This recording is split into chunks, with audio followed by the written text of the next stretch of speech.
अविनाश, या संदर्भातले अपडेट्स तुमच्याकडनं आम्ही सातत्यानं जाणून घेऊच, मात्र तत्पूर्वी आपण पाहतो आहोत अनेक महत्त्वाच्या घडामोडी तिथे घडतायत। काही व्हिज्युअल्स देखील आपल्यापर्यंत येत आहेत।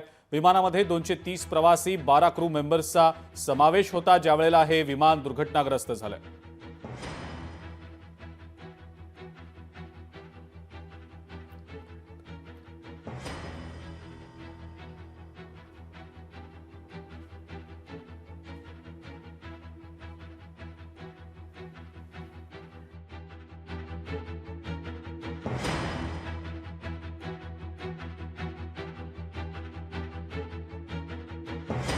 अहमदाबादमधलं हे एअर इंडियाचं विमान जे आहे ते कोसळलेलं आहे। मेघाली नगर परिसरामध्ये हे विमान कोसळलंय।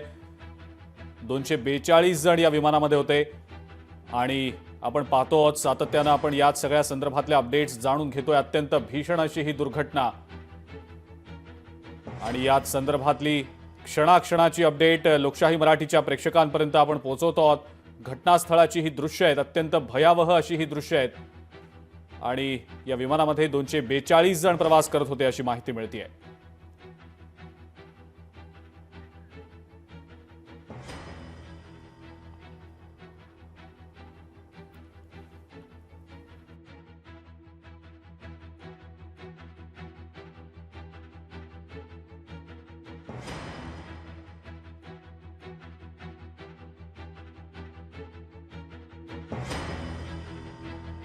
गुजरातचे माजी मुख्यमंत्री विजय रूपानी हे देखील या विमानामध्ये होते अशी माहिती मिळते। विजय रूपानी आणि त्यांचे कुटुंबीय देखील या विमानामध्ये होते अशी माहिती मिळते आणि ते गंभीर जखमी झाल्याचं देखील समजतंय।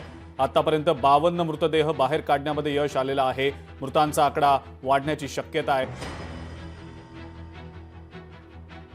आपल्या सोबत सध्या सूर्यकांत चाफेकर सर आहेत, आपण त्यांची या सगळ्या संदर्भातली प्रतिक्रिया जाणून घेऊया। सर, खूप दुर्दैवी ही सगळी दुर्घटना आहे। खरं तर विमान अपघात अहमदाबादमध्ये आणि तोही लंडनच्या ठिकाणी जात असणारं हे विमान एअर इंडियाचं अपघातग्रस्त झालंय आणि खूप मोठी ही दुर्घटना आहे। आपली पहिली प्रतिक्रिया या सगळ्या संदर्भातली।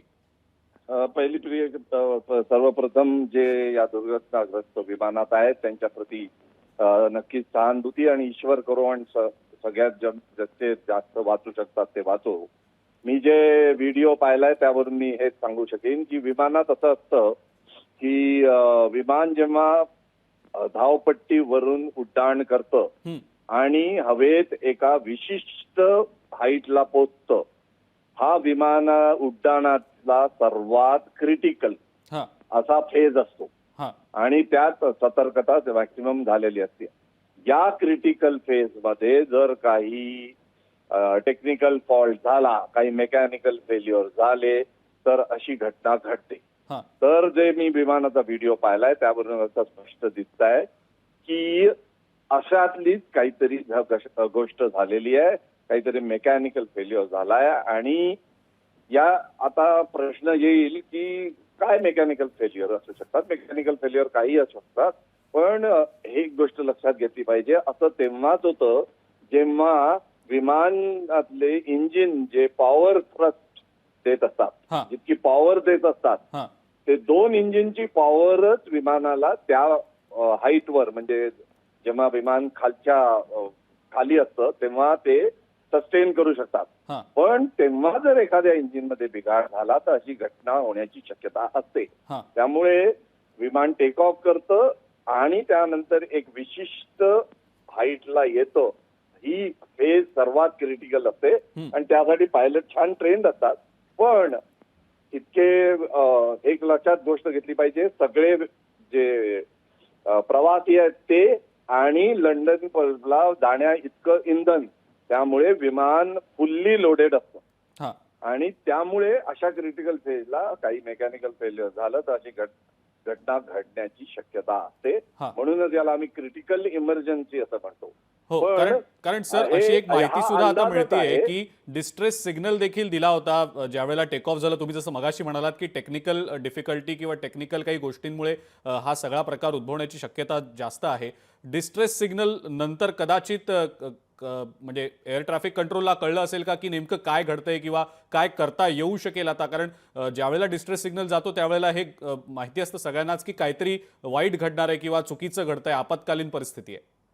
पण एक गोष्ट तुम्ही लक्षात घेतली पाहिजे, किती कमी वेळ आहे. हो हो टेक ऑफ विमान जे म्हणजे रनवे सोडतं आणि ही क्रिटिकल हाईट याला आम्ही V1 म्हणतो. हो V म्हणजे स्पीड, V1 फॅक्टर म्हणतो. तर ती स्पीड जर अटेंड झाली नाही तर असं होतं. आणि या फेजमध्ये जर काही मेकॅनिकल गोष्टी झाल्या तर पायलटला खूपच कमी वेळ मिळतोय. हो म्हणजे काही सेकंदातच ते जमीन सोडतात आणि त्या क्रिटिकल हाईटला पोहोचतात. त्यामुळे डिस्ट्रेस सिग्नल देण्याचा वेळ नसतो. त्याची सर्वात महत्वाची त्याची कामगिरी असते की विमानाला वाचवायचं कसं, हो म्हणजे पॉवर आउटपुट मॅक्सिमम कसा करायचा, हो विमान कंट्रोल कसं करायचं.